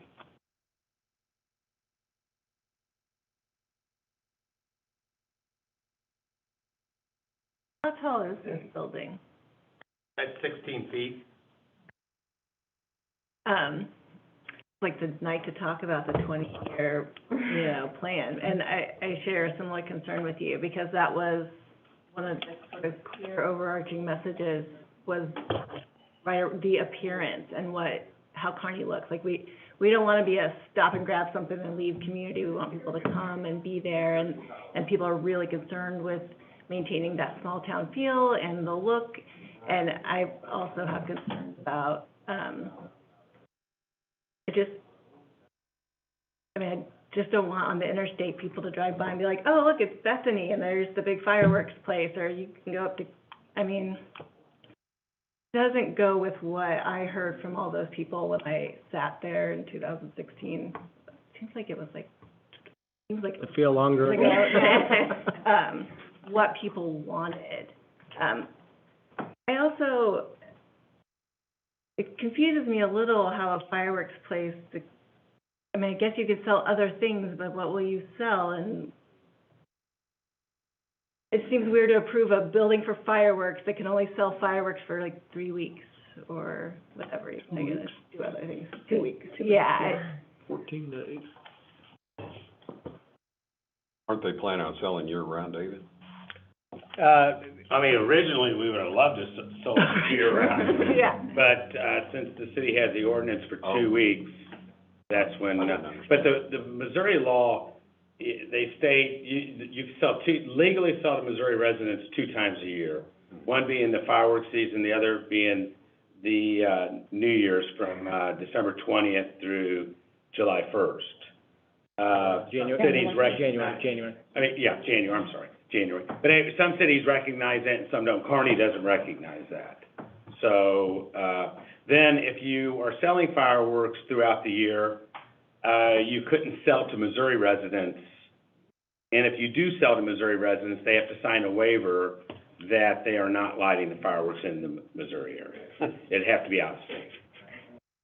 How do, Yeah, you can sell it to out-of-state residents. What our city, Yeah, our city code says,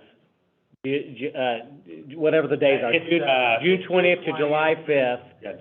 for retail sales of fireworks. So it says it doesn't differentiate between, Missouri residents. yeah, right. Right. Or it doesn't differentiate between a tent versus a permanent structure, right? Right. well, I'll say we enjoy all those Iowa residents across the lake from us shooting fireworks every week. But there's some people that just love their fireworks. Well, we like watching them. Yeah. But I never heard any of that. I thought that all those barns up and down 50 and 70 sold year-round. Not necessarily, no. Really? There's there's very few that really sell year-round. And there's virtually none in this area, but I do know some, like Odessa, Clinton, that'll sell year-round. Station, like, There's one up in Holt itself. yeah. Okay. Yeah, there is one up in Holt that sells year-round. Yeah, do that, okay.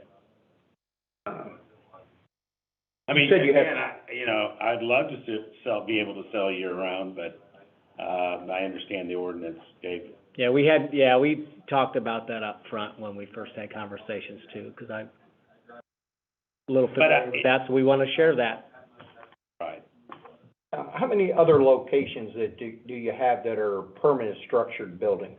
This would be my second. And your other one is out there on 92 Yes, and yes. the A highway there? Yes. All right. Mhm. So any of your other, We've done tents in the past. If you've ever did either or, it's much nicer doing a building. Air conditioner. Yeah. Oh, go ahead. I'm sorry, No, Kathy. no, go ahead. With that being so close to a filling station and stuff, there's a fire department has no objections. That location's been used for. For tents, yeah, I know there's been tents there, but now you're talking about storing year-round in it. Yeah, but we would require to have a, Sprinkler system Sprinkler or system. Yeah, something? they're gonna put the proper suppression system in that would be required for that type of facility. Okay, I just wanted to Yeah. say something to you. Yep.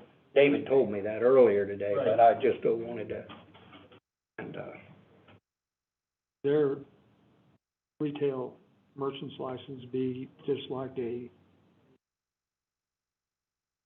other?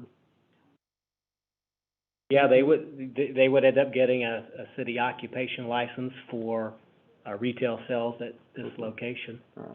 And I imagine it would say on it something along the lines of, fireworks, which is restricted a certain time of year, but they can sell But then other they would have things, to yeah. buy the fireworks license on top of that.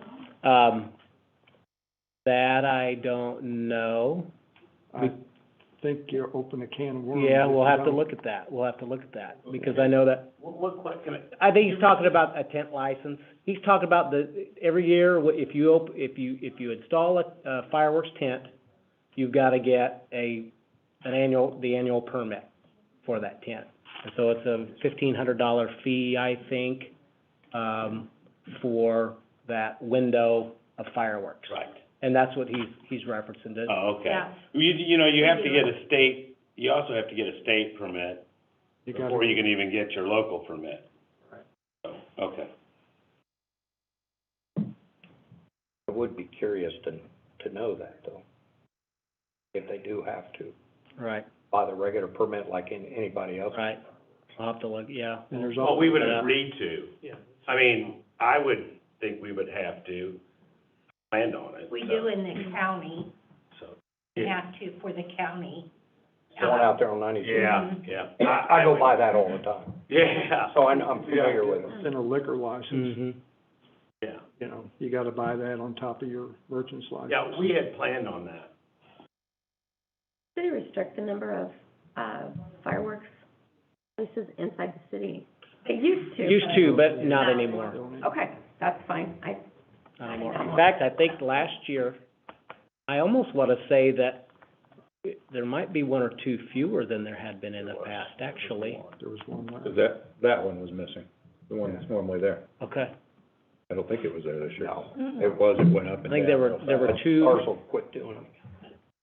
were there two by Price Chopper? fast. Yes. Yeah. Two by Price Chopper and one by Sonic. Okay. Then you had one guy selling out of his house. Yes, I know, I'm familiar. Wasn't me. If they were to, in the future, want us to be able to sell year-round, would that have to come back in front of this board? I think it would require a code change that might just go to the Board of Aldermen, because of where the fireworks code section is in the code. Does that make sense? Fireworks is not in, yeah. Planning and zoning, yeah, the planning and zoning and land use is chapter 400 and, 405 and 415, so subdivision regulations and land use. and the fireworks is in the, I think it's a business section, so chapter six hundred. Back in front of the board. There, yeah, so making a change would require a code change, and a code change would need to happen at the board level.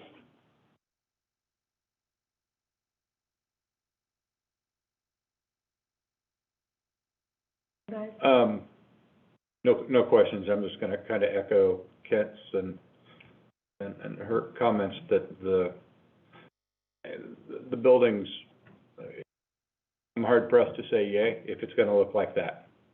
If it was dressed up and, I mean, honestly, stucco and rock. Yeah.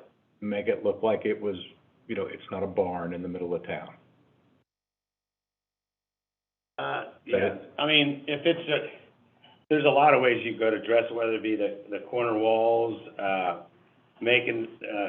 if you would require me to do the whole, that would be the south and west side. Is that what you're wanting? Yeah. You put some gyp sheeting on there and you do stucco or, you could do, there's lots of alternatives on there. I just did one, so I know. EFS, is that different than stucco, similar but different? Mm-hmm. Is EFS and, or? Yeah, same thing. They're a little bit different. Yeah. Yeah, they're real close. There's lots of other alternatives you can go with. I know you're wanting to make a your fire wall, if you will. But if you put the gyp sheeting on there, you can actually go with wood lap siding.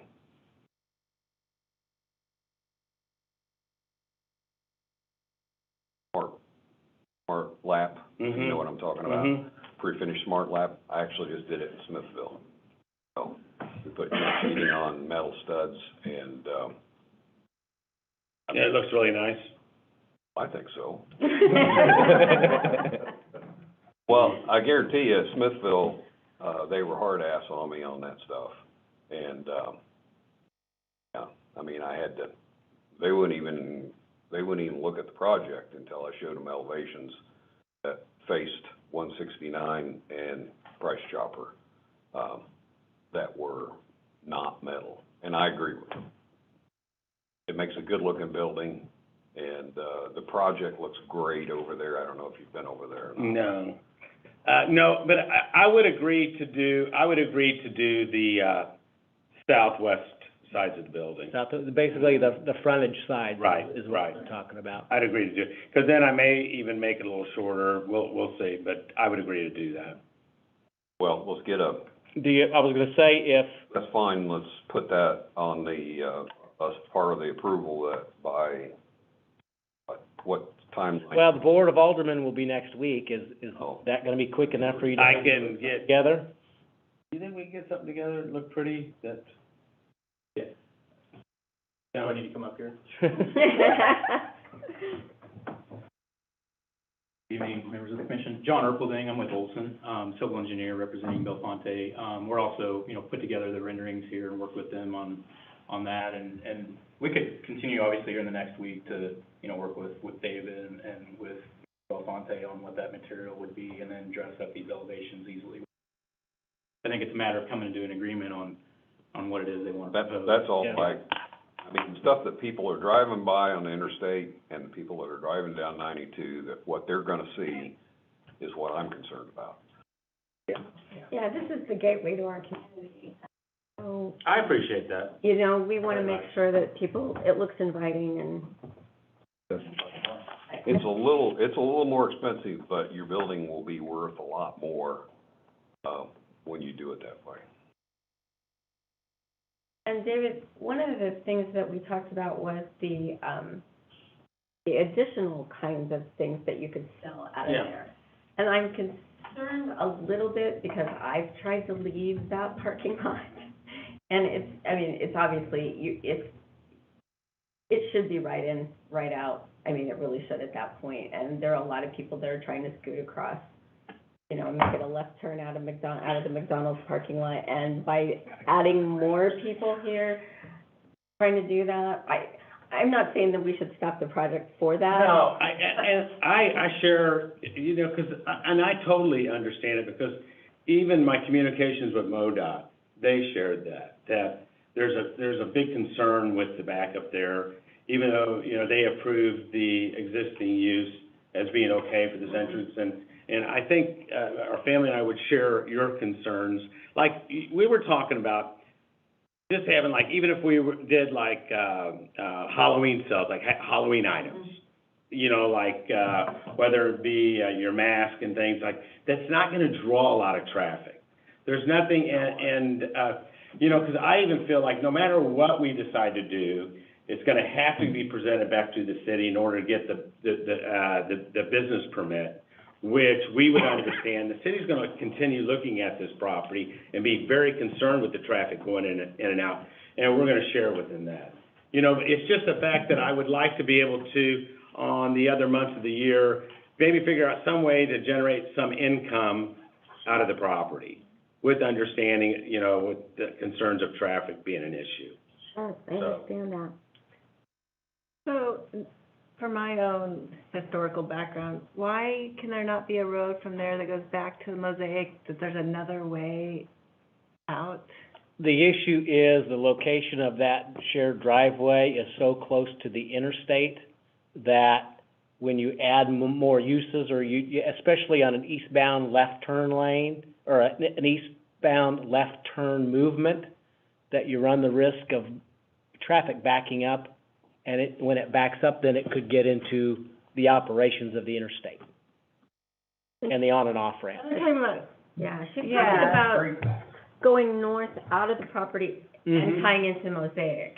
Right, so that you can But they don't own that avoid property. 92. Oh, No, I yeah, know. they- I know they don't, and this is definitely not a thing you guys would have to figure out, but it would help that whole area if there was a, Yeah, if there was another, someday, or is that like a no-go for it? well, the Mosaic, there was a plan for an in only and not an out coming out. The concern is traffic coming Trying out to hit too. 92, Right. get 92 that way. You don't, if I might interject from my history here, you don't wanna make it so that you can get through there and get back onto, Black Clay. Washington or Jefferson Street, because if you do, everybody that lives north of town is gonna take a left there and cut through. Bypass the lights, bypass the stop. Yeah, if you make it, even if they have a parking lot, and then there's another road back there, I'm not even saying there has to be a road there. People will drive through that pasture to skip one or two traffic lights. All right. He's not wrong. It will happen, so you, That's why I asked. this is a great roadblock. Yeah. I knew there were, that's why I asked, because I figured there was. I think I'm the only one left. Were you here then, when we beat that horse to death? Yes, I was. I was one of the beaters, I think. Yeah. More than one meeting beating. It was a long process. Long time ago. Okay, well, is there any more discussion on this? If not, I'd entertain a motion. I will make a motion for approval with staff recommendations and, the, addition of new elevation for consideration for the, Board of Aldermen on the, It's on the south and south west side. and west sides. Second. Okay, I have a motion and a second. Any discussion? Are we approving the sign at the same time? Yes, essentially, they will have a wall sign on the south elevation and the west elevation.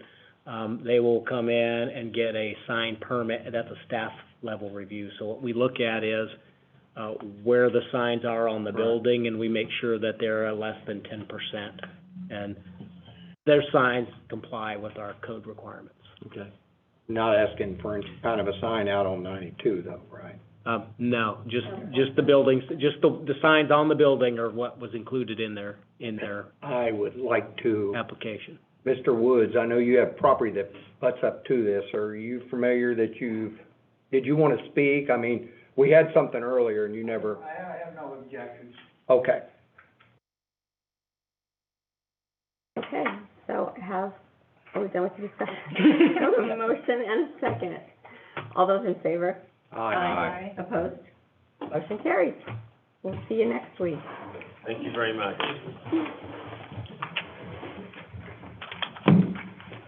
I just didn't know if Bill knew where in that. I know he's sitting there on. All right, there being no old business, the next item on the agenda is commission discussion information items. Anybody have anything for this? Should be, It's been a long night. Not, I'd entertain a motion then. Make a motion to adjourn? Second. All those in favor? Aye.